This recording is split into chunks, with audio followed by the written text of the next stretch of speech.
Okay, so we are online and we are on Facebook and we are on Instagram and we are on YouTube and Twitter. And I'm with Pedro, the amazing, unbelievable, beautiful, handsome, muscular, smart Pedro. How Well, are I'm you? trying to be like you, but I'm not there yet. I'm trying to be like you. I'm working on it. How are you Oh, doing? so awesome. I mean, it's been a few weeks since I interviewed you. I was like wanting to interview like so bad. Yeah, well, here we are. Here we are, here we are, here we are. So we've been, I mean, you've been teaching us so many things about lately. I feel I mean, in a way, it's always the same, in a way, right? Yeah. It's You're about life. always, So life like, is the same. Yeah. exactly. But It's always, it's always about life because life creates the physical universe and not the other way around. yep, But you need to learn the physical universe in order to get away from the effect of the physical universe and actually start to live. And, I was talking to someone yesterday and we were talking and I said, most people get buried somewhere around the age of 80, 85, something like that. But they die at the age of 25 oh yeah, 100%. because they That's so, don't actually realize what is going on. So as hmm a child, you still have dreams and you realize that you know that you can create by dreams. yep, But as soon as you grow, your dreams dies and you actually you physically continue, but you actually die. So the way to restore life is to restore the ability to dream. yeah, yeah. I mean, that's what makes so much sense, and that's what like all you've been teaching us Yeah, all the time about creating and just putting it there and bringing something out of nothing and not mattering anything else that's happening. Just yeah, put it there, yeah, and not matter what you've done before. exactly. That experience doesn't matter. Yeah, It's just put it there. yeah, just put So it there and the past is your biggest enemy. Most of the people think that your knowledge has to do something with your past. And this is so unbelievably twisted. Why? Because yes, you can get knowledge from the past. You can actually go to your past and look at what's happened in the past and say, well, that's what happened. And it right, will give you some kind of data, but not actual knowledge, because knowledge you create, knowledge you don't get. And hmm that's fascinating. Knowledge you create, knowledge you don't get. You get data, but right, knowledge, what to do with this data? exactly. How do you create with this data? How do you bring something out of nothing? That has nothing to do with the past. Yep. Yeah.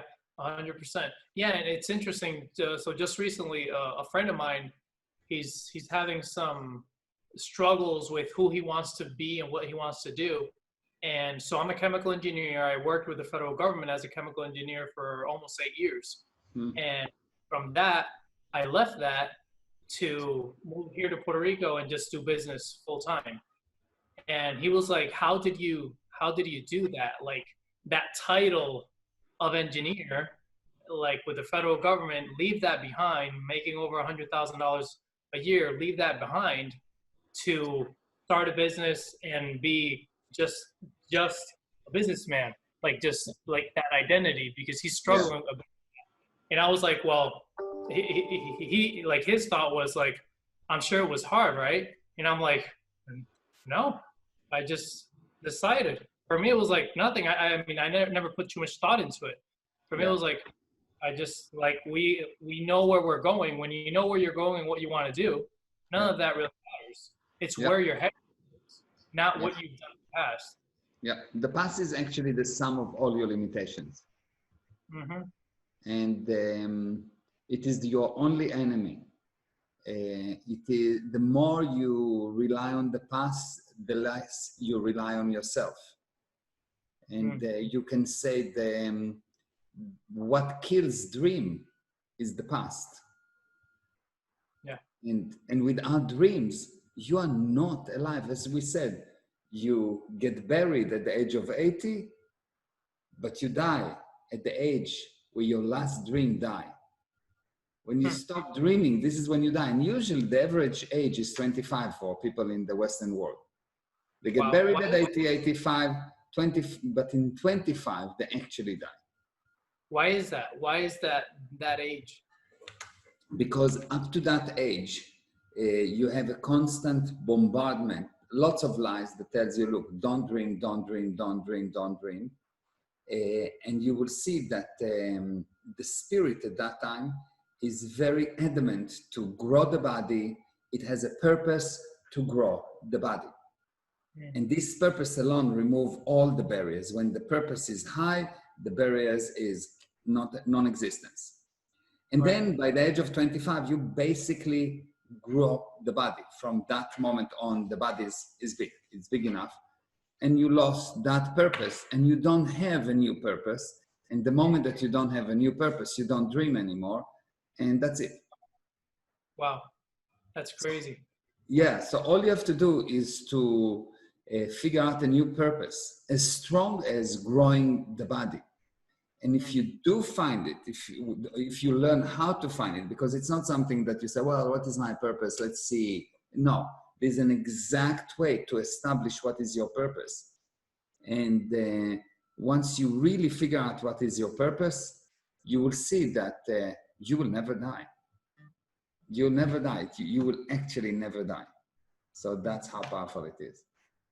That's amazing. Well, it just makes so much sense because there's something to look forward to, right? So Yes. a lot of people, and it's common to see people that retire and they die within a few short years because they don't have a purpose. They have nothing to look forward to. Yeah, that's correct. Let me just say hi to everyone. So I see Yeah. Galit is here and I see Della. Della, hello, Della. I really like Della. Della is amazing. And my favorite Margaret. Hi, Margaret Tom. How are you? I didn't see you for how long now? Probably 2 days, and it's too difficult. But I will see you on Friday. Let's see who's Yes, on. nice to see you. And Kakshana, I hope I'm saying it right. And Edward, hi, Edward. How are you? And Pedro, Edward say hi to Pedro as well. And Margaret, Hi. I love those kisses. I'll say hi to a couple of people I see. Dale Childress, Manito, Maribel, and Noash. So I'll say hi to them. I can see that they're on Facebook. Excellent. And Aaron is here, and there are a few people, or quite a few people on Instagram, but I don't actually see the comments. So I know you are there, but I don't see your comments. So thank you for watching. If you have any questions, you can ask me, and I'll be very, very, very happy to answer. I'm here with Pedro, and what we are talking about today is anything. Life. I mean, everything that's life, which life is everything, right? Exactly. So it's interesting because I mean, one of the things that I've seen in studying and educating myself with you and erasing all the garbage is relationships. Yeah. And see how important they are in business, how important they are in your personal life, how important it is dealing like your relationship, like you, the spiritual being, with your physical body. I mean, everything. It seems like everything is exactly about relationships. And Yeah. I've seen how I've improved in all those areas. And I Yeah. want to, how do I always want to keep improving in those areas. And like right now I see, like, I look at my relationships and I'm like 99% they're great relationships, but there's like one that's like retarded. So how do I deal with that? How do I handle that? Okay. So the first thing, let's look about what is relationship. Okay. Relationship is actually a process of exchange. It's a process of exchange. You give me, I give you. You give me, I give you. So a relationship is actually a process of exchange. And if there's no exchange, there is no life, there is nothing. So in order to grow a business, you need to exchange. I give you something, you give me something more than I expected. and I give you back more than you expected, and you tell about it to another person, and he comes to me and there is an expansion. So relationship is an exchange, and exchange is only a condition where a person get more than he expected, and not or not maybe, and give more than he expected to give. So when these two things happen, I give you more than expected and you give more than expected, then there is an exchange. If I give you less than expected, it's not exchange. If I give you exactly what was expected, it's not exchange. Exchange is only when I give you more than you expected, and I need to make sure that you give more than expected.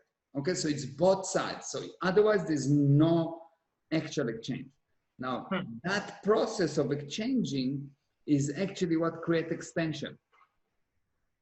And you will see that a person is as healthy, as wealthy, as happy as he exchanges. And how do you exchange? By the system of relationships. So relationship is a system of exchange.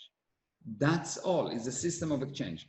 So any area that you have a retarded relationship, like you said, what we have there, what we have there is either you gave a lot without expecting, and you created an enemy, or you took without giving. That's the only two options. Either you gave too much and you didn't expect back, or you took without actually giving. So you will see it in the case of parents. The parents give too much to the children without getting anything back, or not getting the exact amount or more back. So the children will attack the parents. Sooner or later, the children will attack the parents. And you see it in relationship with friends. A friend gives you, and you don't give something back. You will hate that friend somehow, and you will have problems. So your health, your wealth, your happiness, all defined by the number and quality of your relationship.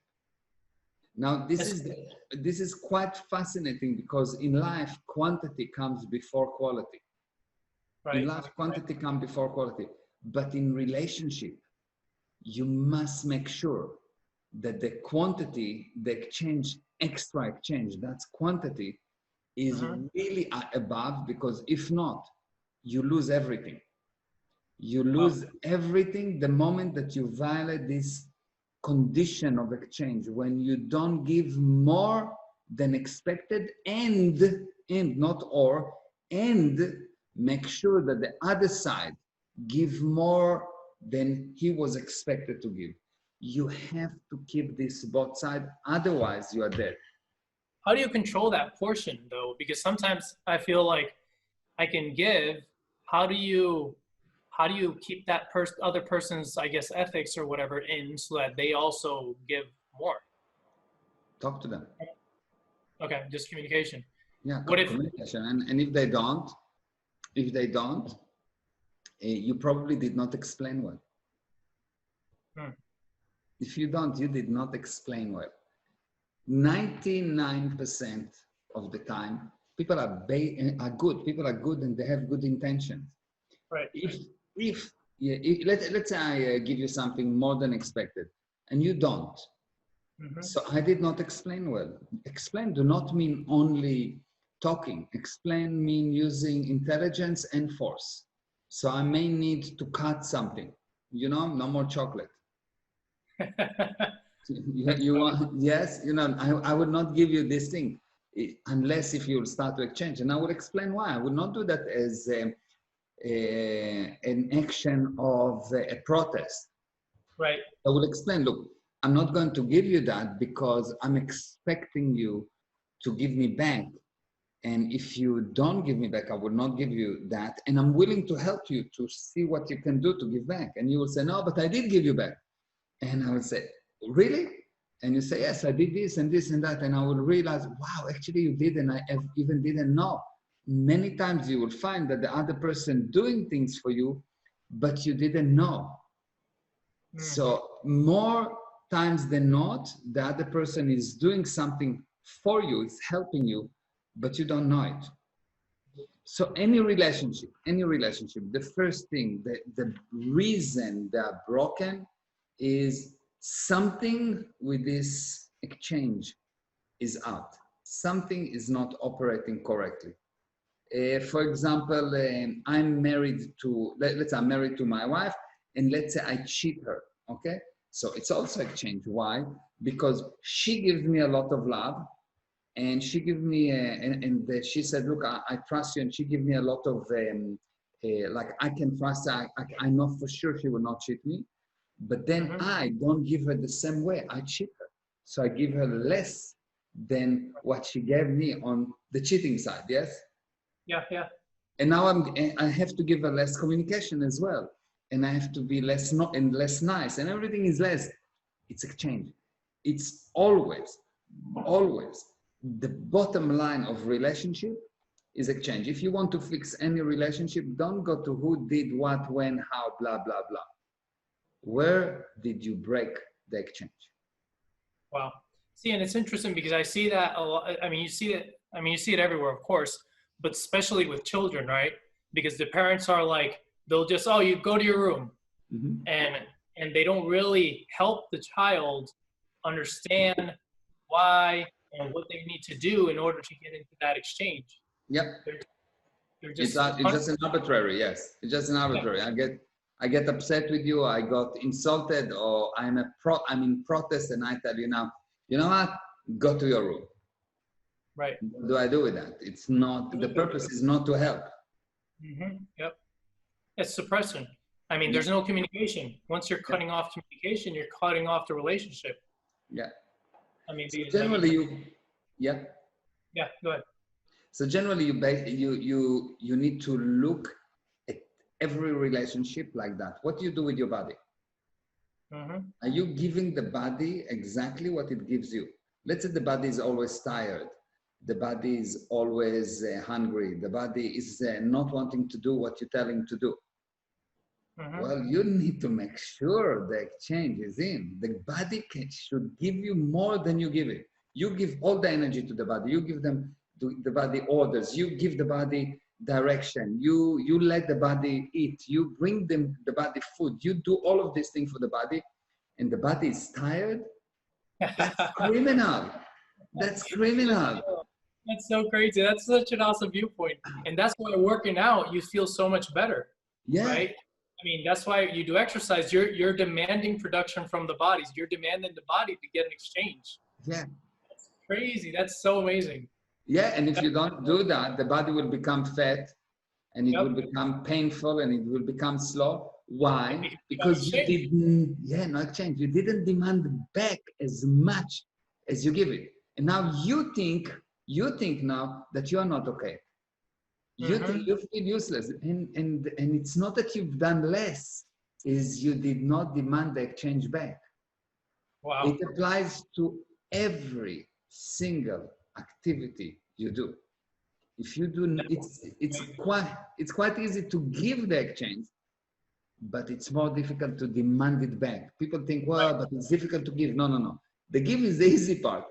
The difficult part is to demand the exchange back. If you don't demand the exchange back, you will die. And what can you do in order to handle it? What you need to do is to look at any area that you're doing well.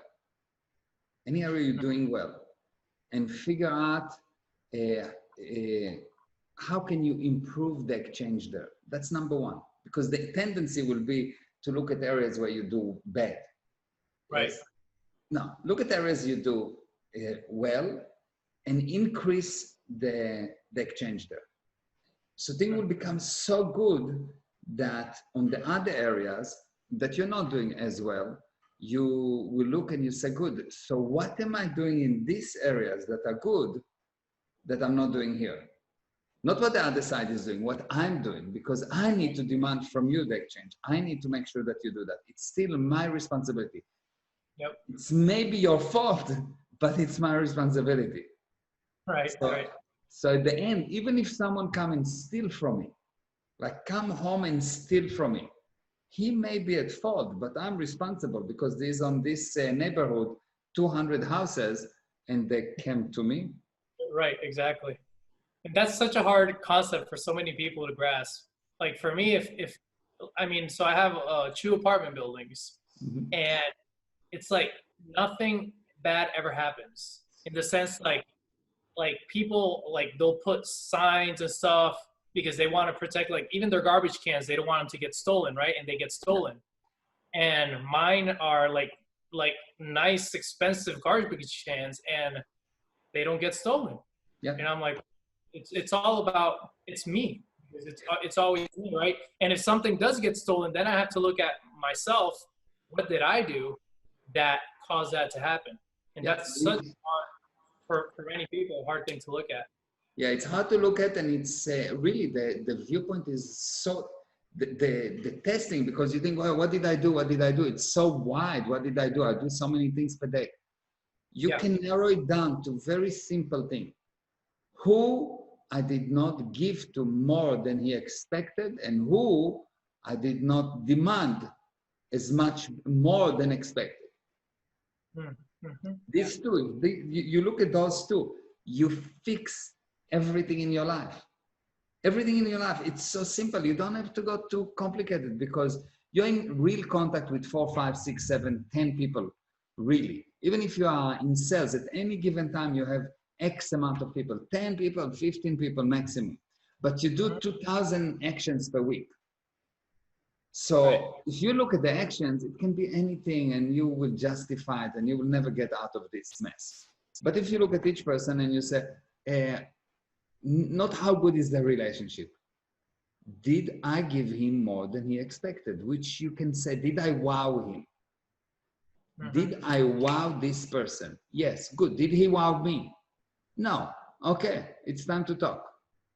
And the wow me do not have to be that he gave me something. He can just go and talk nicely about me. He can just go and help my company. He can just go and help my child. He can do something that will wow me.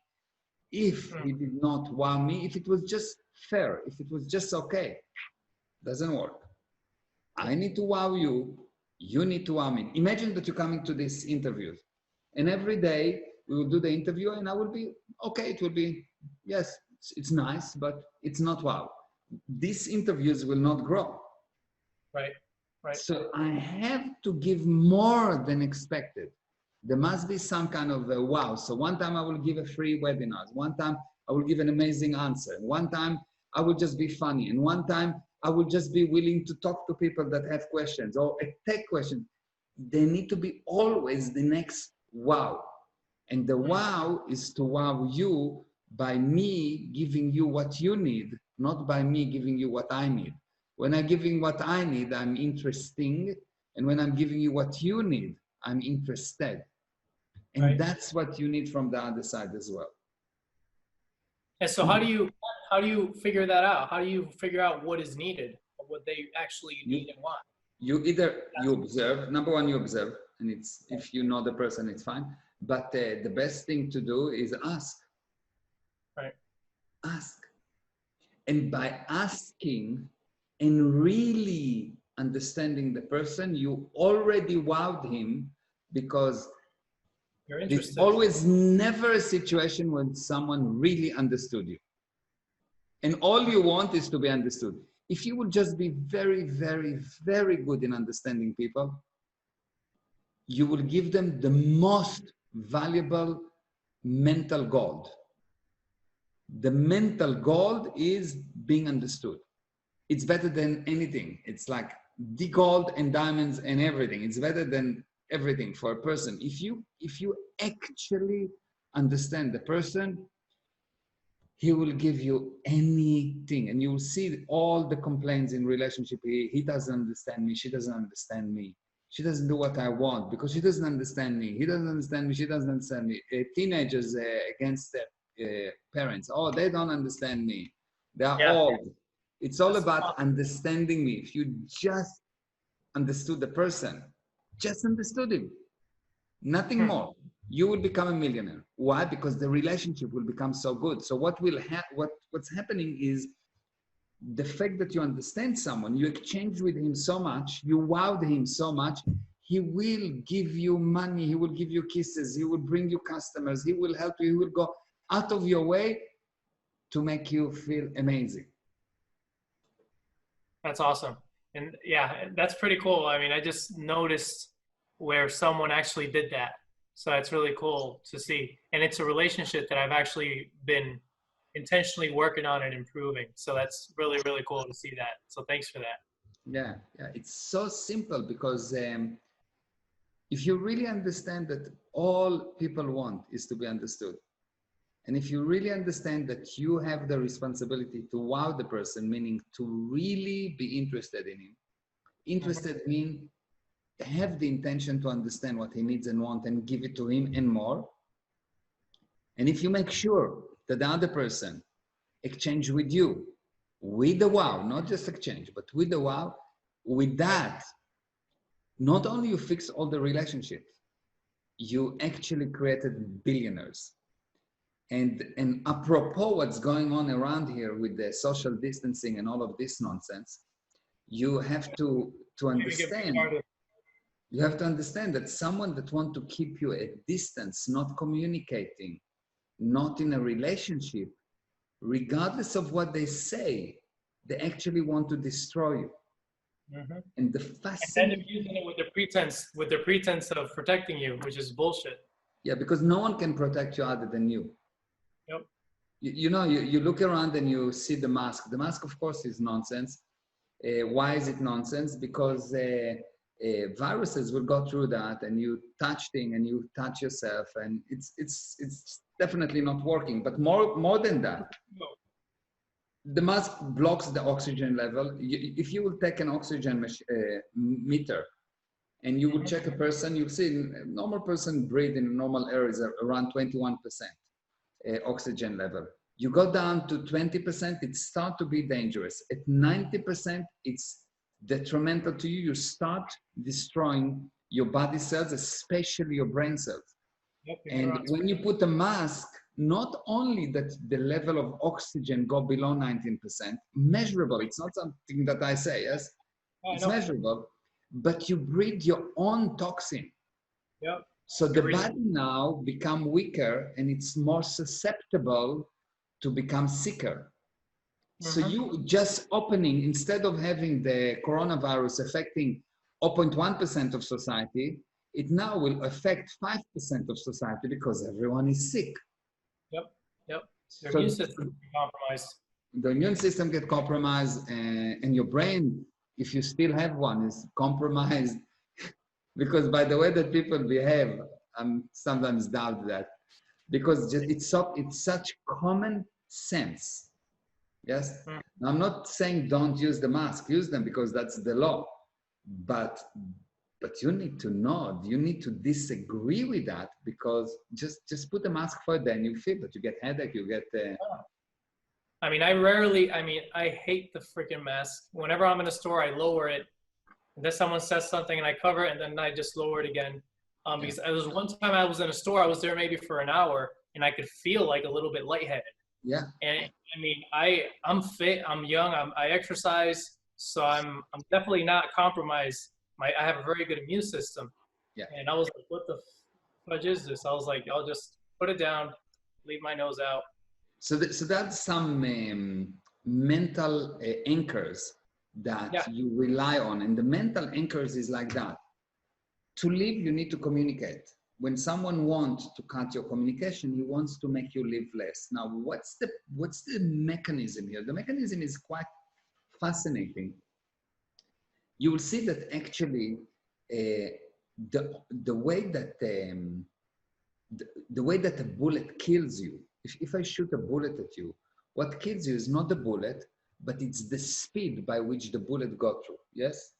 So if I take a bullet and I put it through a person's heart over 20, 30, 40 years, slowly the bullet will go to the other side and nothing will happen to you. Yeah. So it's the speed by which you experience something that gets you to resist it. And what they do right now, it's on a very low gradient, slowly. Gradient is how much speed are you willing to tolerate. So anyone is willing to tolerate a small speed. And the moment that you start to reject it, it's mean that the speed is too high for you, yes? So what they do, they take a very, very, very low speed, very low gradient and get you to agree that there is something dangerous. The fact is that the coronavirus is not more dangerous than car accidents or flu or pneumonia or AIDS or many other things that we live with. I don't say there's no coronavirus. I'm just saying that if there is coronavirus or whatever is the coronavirus, it's just part of life. It's just one more barrier. Just like So everything. Yeah, there's per year about, I don't know, 50, 60 million people die per year. Just generally, 60 million die per year. Okay, good. If it will be 60.5, you don't even count it. It's a rounding error. Exactly, it's a rounding error. You don't count it, but they make such a big fuss out of people that die, which it's not even important if they really die from corona or not, because there's a big question about that. But the point is, if someone tell you not to communicate, he is not trying to give you more life.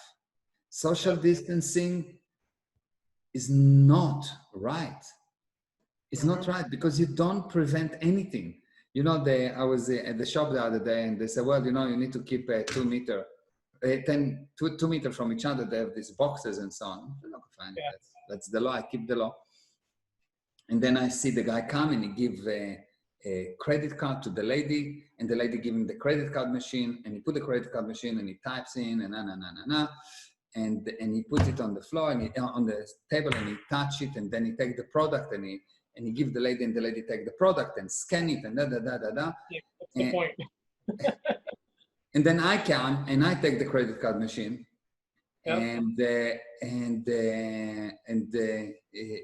she give me the credit card machine, and I said, no, actually I want to pay with cash, and I give her cash, and she gave me change in cash, and she take a plastic bag and she hold it and she give it to me now. So of course she's probably don't have coronavirus, but of course she can have that.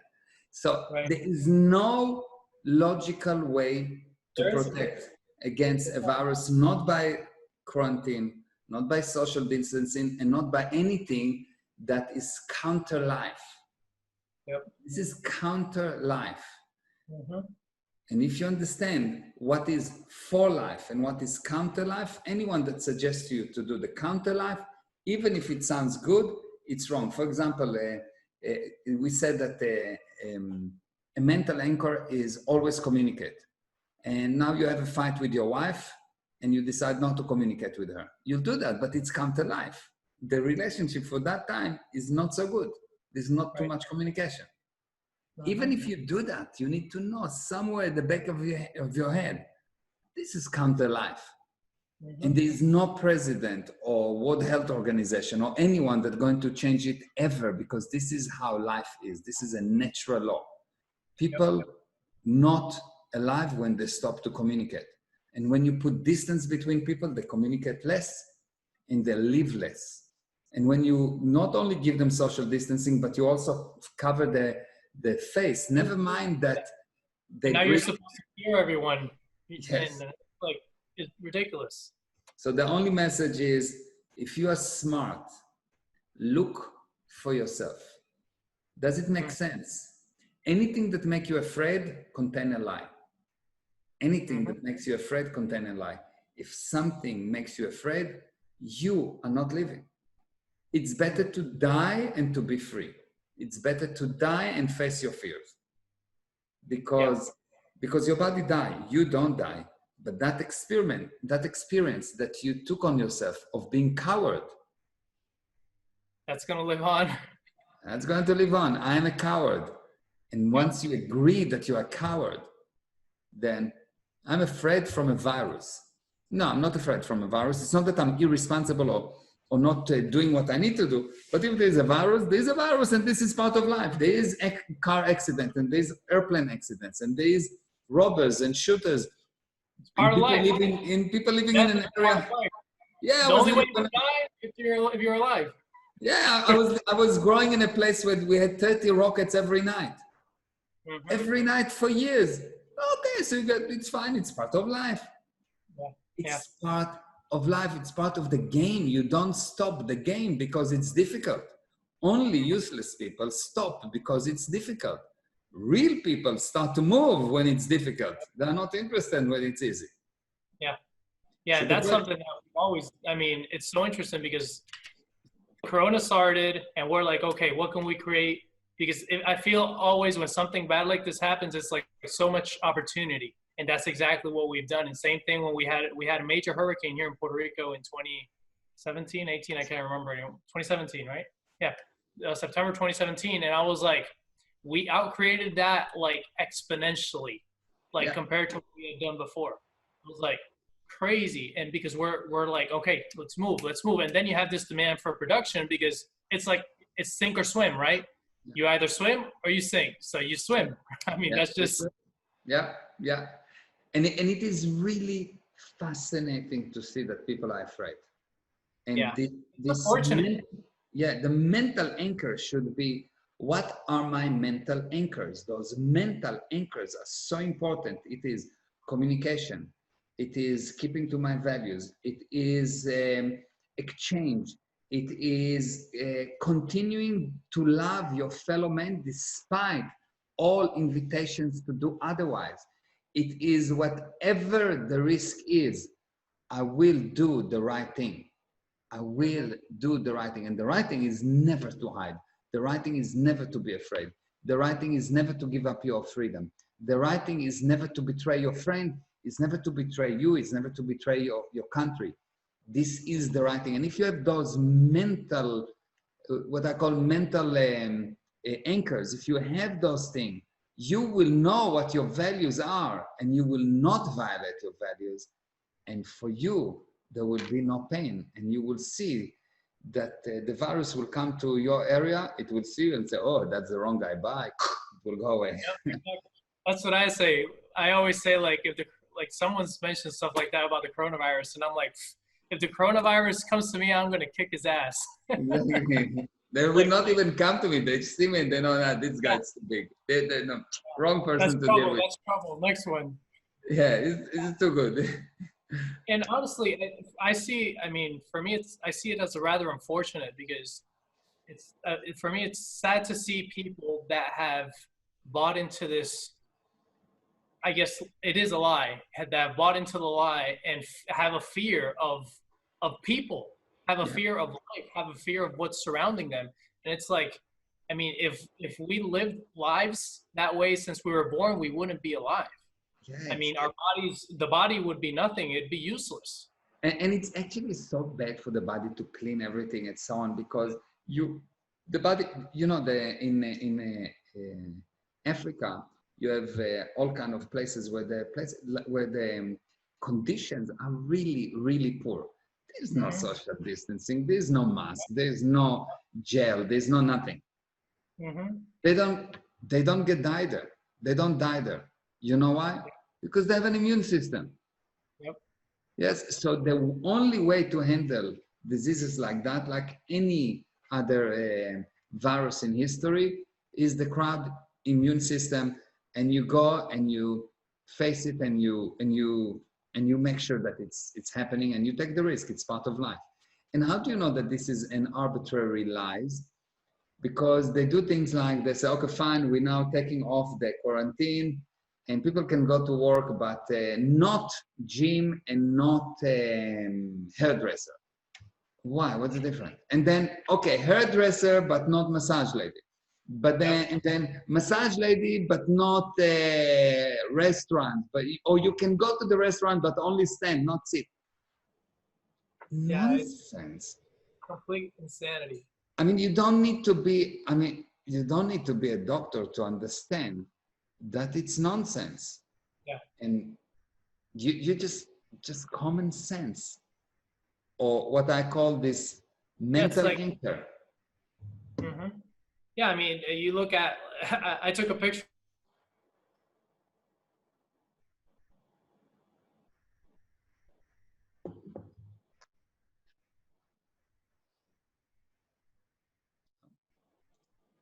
We got stuck for a second.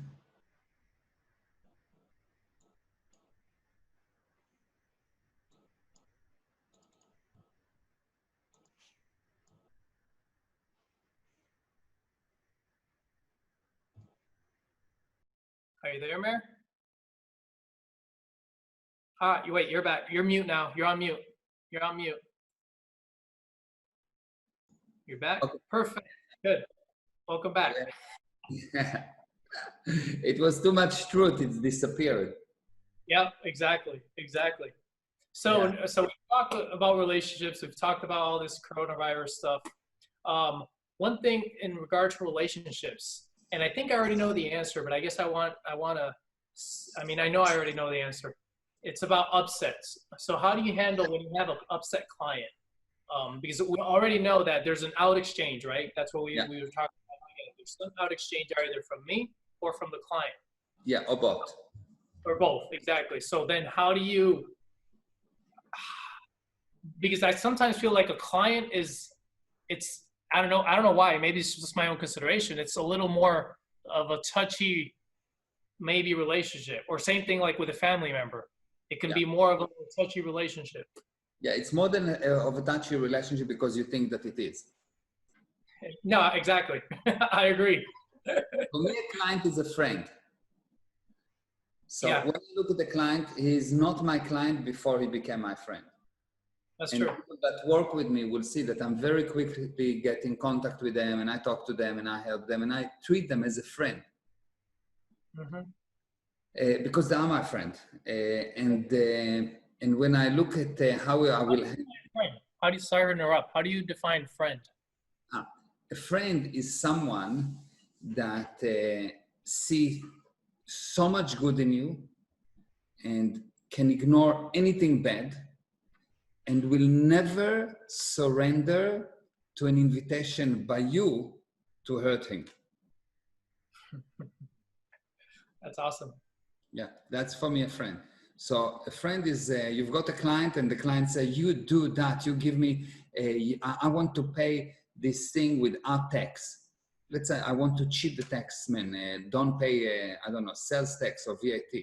Now, because I don't want to hurt him, despite all invitation, I will not agree. Or if the guy he says, you know, I don't want to talk to you, you're a piece of da, da, da, da. And because I don't want to hurt him, I will continue to talk to him.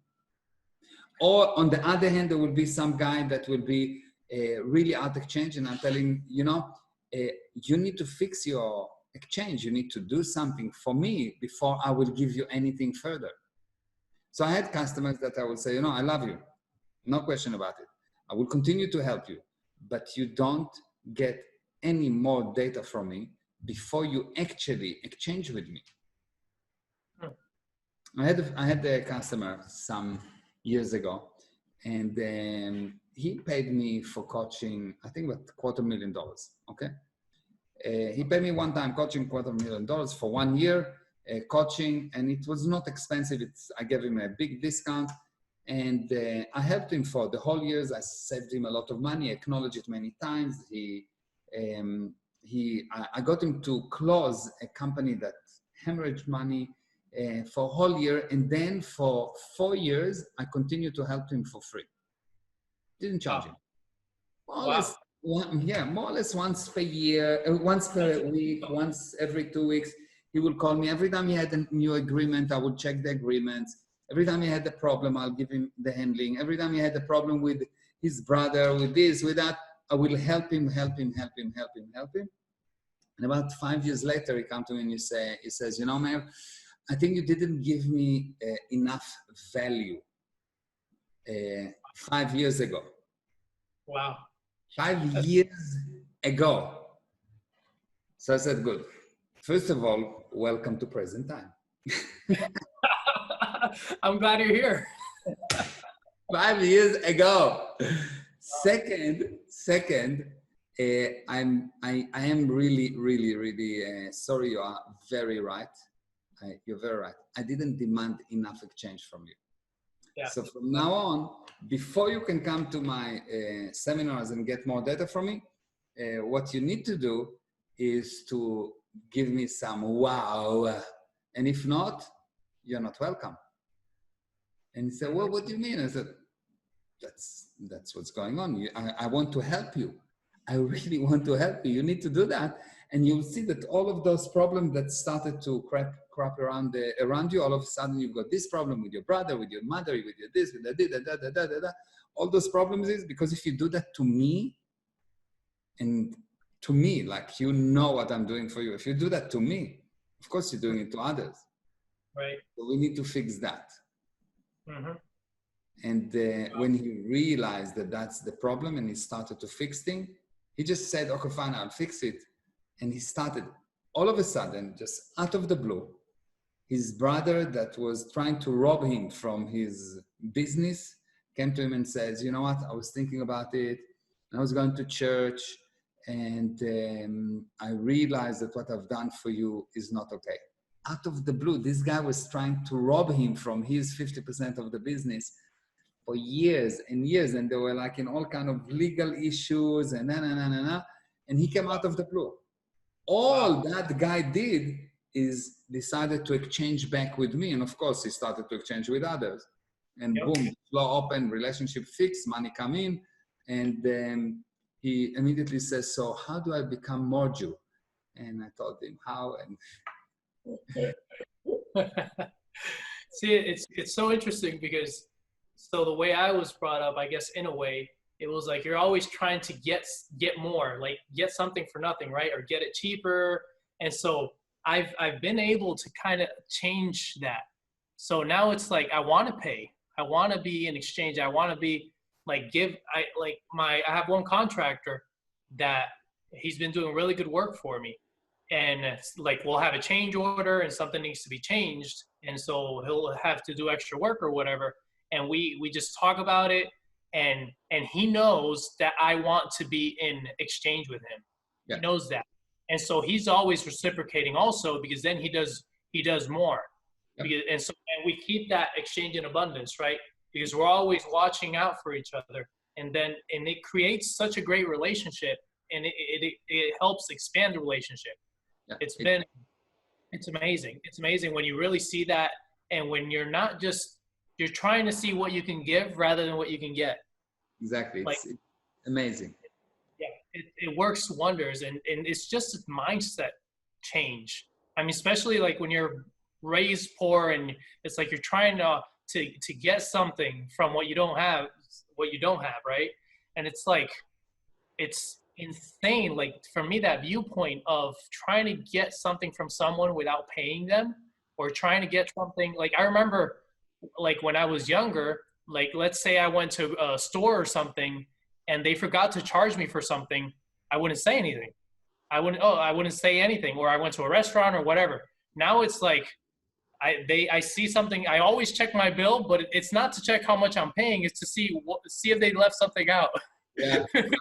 And I'm like, hey, you forgot this. You didn't charge me for this. You forgot to, and they're like in awe because they're like, you're telling me that you didn't pay this, I forgot to put it on the bill and you want to pay for it? And I'm like, yeah, exactly. Yeah. You know, it's amazing. That's one way, but it's happening in another way. Mm-hmm. There's another way that it's happening, and then we have to end. Yeah, because we keep going. It's going to be 30 minutes. Shit, we're at 50. Yeah, no problem. So the other way that it's happened is that people want to buy very expensive. What do I mean? People like to buy very expensive. What do I mean? They go and they look for the cheapest service and then they are paying to the most expensive. So they buy something really cheap. They get service from someone that is really not good. They save 50% because this guy gives them 50% discount. Or he's just cheaper, but they never get the actual value. They get much worse because the guy cannot deliver in that amount of money. If it costs me $1,000 and I charge you $1,000, I don't make money. I cannot deliver exchange with a wow, even if I want. Yeah. I should know that when I'm buying it from you. I should already know that. And I should want to give you more because I want you to survive too. Exactly. So I buy only from expensive people that can show me that from the beginning, they want to do this wow with me, this wow. They charge more, it's okay. I buy from expensive people And that's one of my indication, because if the guy charged so little, he estimates that his exchange is not so good. That's why he charged so little. Because if you know that did you ever see someone that holding millions of dollars in his hand and he knows that it's millions of dollars and he go and he give it for $10? No, because he knows it's $1 million. So if someone gives something for $10 when it's actually $1 million, he thinks that his job is worth $10. Wow, that's huge. Yeah, he doesn't know that he has a value. I always say, buy from the more expensive guy. That's one indication. One, of course, it's the more expensive guy, number one, and number two, someone that's willing to give you a guarantee. Yeah. So I go and I say, okay, fine.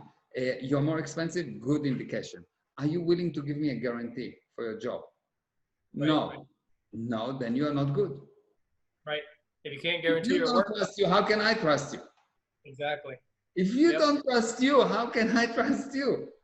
No, but you know, some people will steal from me. True, there will be some people that will steal from you, but then you are useless if you cannot pick them up.